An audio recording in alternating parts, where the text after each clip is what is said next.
Welcome into a brand new hour of CBS Sports HQ, presented by FanDuel, America's #1 sportsbook. Make every moment more.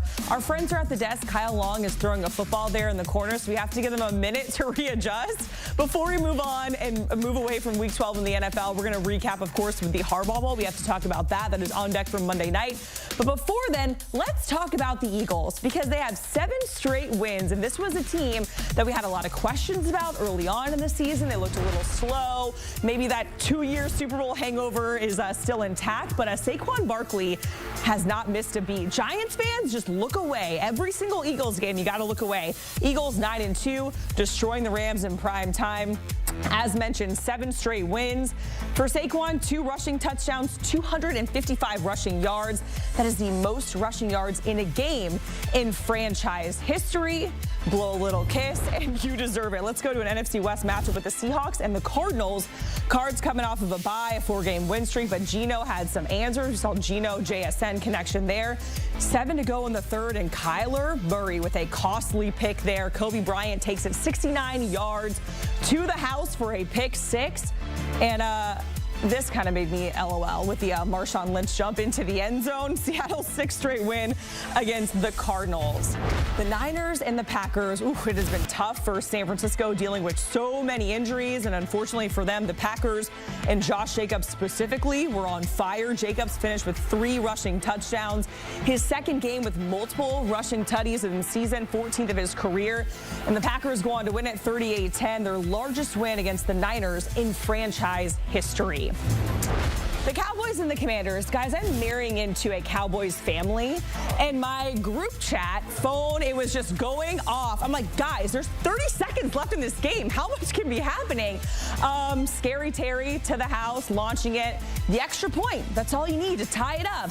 And it is no good. A tough go of it. There was only 20 seconds left, but we had an onside kick, a Cowboys touchdown, to Jane Daniels pick. All in all, the Cowboys won it, but that was wild. Let's go to another heartbreaker for Chicago. Kyle, look away. Tied up 27-27 in OT, and the Vikings for the game-winning field goal. They win it 30-27 for their almost their 27th straight win. No, their 4th straight win. Minnesota 9-2 or better. The QB likes it for the 2nd time in the last 3 seasons under Kevin O'Connell. Let's go to Indy for the Lions and the Colts, where Detroit just continues to dominate, and they have that 1-2 punch with David Montgomery and Jahmyr Gibbs, the first running back duo to each rush for 10-plus touchdowns in consecutive seasons in NFL history. The Lions move on to 10-1, their 9th straight win. Next up for the Lions, they face the Bears on Thanksgiving on CBS. And if the season ended today, the Lions, they are in that top spot in the NFC. We have the Eagles right up there as well. Seattle, Atlanta, those are the division leaders. If we move to the wild card, we have Minnesota, Green Bay, and the Commanders. They are still in, despite dropping that game over to the Dallas Cowboys. But let's send it over to the crew. Kyle Long, B-Mac, Amanda Guerra over at the desk to talk more about this NFC playoff picture. Kyle, I see the football has found its way back to the desk. You guys messed up. You left the football in here expecting me to walk right by it. You've never been around football players. You're still very athletic, by the way, Kyle. We want the run. Both of you are. Thanks, big guy. Both of you are. You could be in that secondary just snatching balls. 2 plays. Cover 2. I'm the deep safety. Okay. There you Over go. top of Love everything. that. Ultimate traffic. Keeping an eye on all the runners. No there. question. Let's dive into what exactly happened here in Week 12. Getting ready for a big week of football. Of course, we still got one more game tonight. Jacqueline, I'm sorry for your family, even though they are Cowboys fans, because it does look like the Eagles are going to go ahead and take that division after the spanking they had last night, winning their 7th straight game. Guys, I know there's a lot you wanted to dive into about this game. So talk to me, B-Mac, about what you saw last night from the Eagles, but then also, where do they rank for you right now in the NFC? Total dominant performance for the Philadelphia Eagles. Of course, we always love to highlight offensive players, Kyle. But let's start with the defense. With me being a former defender, that defense have been outstanding. Yep. Vic Fangio has really has put his hands in this defense. And what we're seeing now, they do a great job tackling. They do a great job putting pressure on opposing quarterbacks. And that has allowed extra possessions for their high-powered offense led by Saquon Barkley. When you have an offensive line like the Philadelphia Eagles have had over the last few years, no question they've been really, really successful in running the football. But when you put one of the more talented players in the league behind that said offensive line, now you really get magic. And we're seeing magic week in and week out. When you think you've seen everything from Saquon Barkley, he continues to surprise you. And when he gets to the second level of a defense, which is the linebackers, close your eyes, cancel Christmas, kiss the baby goodnight. It's a wrap. That's what we saw time and time again against the Rams last night. That's why he put up an unbelievable performance. And shouts out to all the owners, fantasy-wise, who had Saquon in their lineup.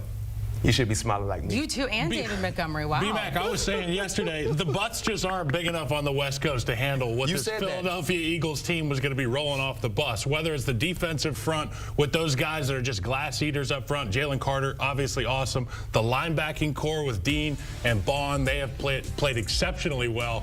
But it's Saquon Barkley. That's the reason for the season. Yeah. And once Kellen Moore realized less is more and give the ball to Saquon more, rely on that inside three. Obviously, Lane Johnson, a lot of great players, but they've gotten so much production out of that inside three of their offensive line. Pair that with a home run hitter like Saquon.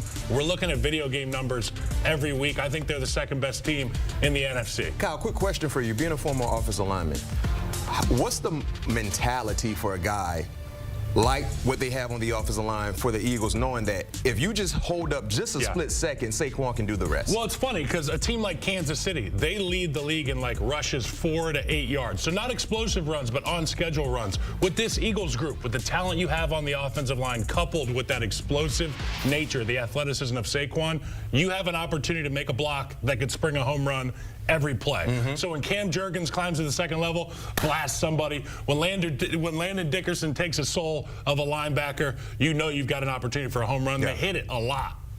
And not just that, of course, with Saquon there, it means Jalen Hurts doesn't have to do as much. You kind of answered my question. Have the Eagles done enough to convince you they're the top contender right now going up against the Lions? Right now, no question. When you look at some of the uncertainties with the other teams in the NFC that we really expected to really be really good, yeah, the Eagles are right there because their style could travel in playoff football. When you can run the football that travels in postseason play, when you can play good defense, especially at the point of attack, that will travel as well. So yes, we all believe the Detroit Lions are the clear-cut top dog in the NFC. But if you're looking at the second best team in the NFC, don't look any other place outside of Philadelphia. Yeah, it reminds me of the Rocky movie when Clubber Lang was just knocking guys out week in, week out. And that guy in Philadelphia, Rocky, he was training, looking at him, and that's the Eagles and the Lions right now. Everybody's afraid of the Lions, but watch out because this Philadelphia football team is rolling right now. They've answered questions. To your point, they play bully ball. No, and I love it.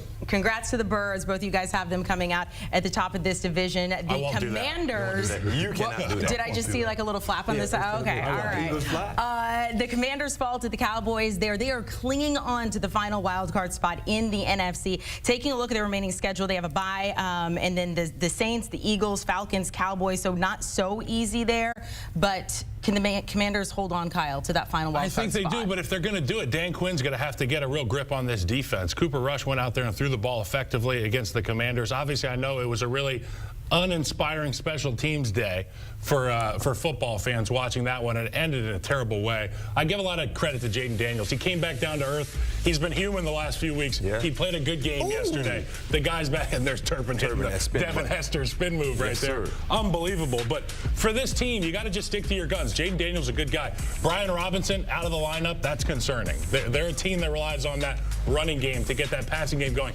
And Cliff Kingsbury, man. Cliff Kingsbury, he's falling off a cliff right now. And we've seen this happen with his football teams before offensively. People catch up. What do we do in the league about halfway through? We self-scout, right? It feels like there's a lack of self-scouting maybe. They got to get their execution right. I have some concerns about the Commanders. I'm not as optimistic about the Commanders getting to the playoff as Kyle. And the reason why is because when you get to late November, December football, two things happen. You either have a team that's thriving or surviving. It feels like the Commanders right now, they're just surviving. A team like Tampa, they're thriving and they're getting healthier. So there lies the concern for the Commanders, because one thing we know for sure, barring any traumatic debacle with the Eagles, the Commanders will not win their division. So they have to get a wild card spot. But there's a traffic jam of like teams fighting for the final spot or the second final spot in the NFC, and I don't know if the Commanders can hold on to it. It felt like they they reached their peak in September, October, and now they're just trying to hold on for dear life. When you got teams like Tampa, you know, you got teams like Atlanta. If they don't win the division, what about the Cardinals? You got a lot of quality teams that could really make things interesting for the Commanders in trying to get either that 7th spot or the 6th spot, and I don't know if they have enough to do so. 4 teams right there, all on their heels, trying to get that final wild card spot, with Commanders sort of floundering right now. Over in the NFC West, I don't think yesterday made things any clearer with the Cardinals falling to the Seahawks. So you now have those 2 teams at the top, with the Rams and the 49ers also falling. I mean, do you have any clarity as to what's going to happen in this division, Kyle? I think so, and I think it's the Seahawks. I mean, they are the team in this division right now. Geno Smith's playing well. That defense in Seattle played so well yesterday, answered a lot of questions. Obviously, they're division leaders. And with the other guys, the Rams, the Cardinals, you don't know what you're going to get week in, week out. This Seattle team has found a way defensively to come on the last few weeks. Geno Smith has been awesome. Jackson Smith and Jigba has been a big part of their offense. I do like this team a lot. For me, I don't know.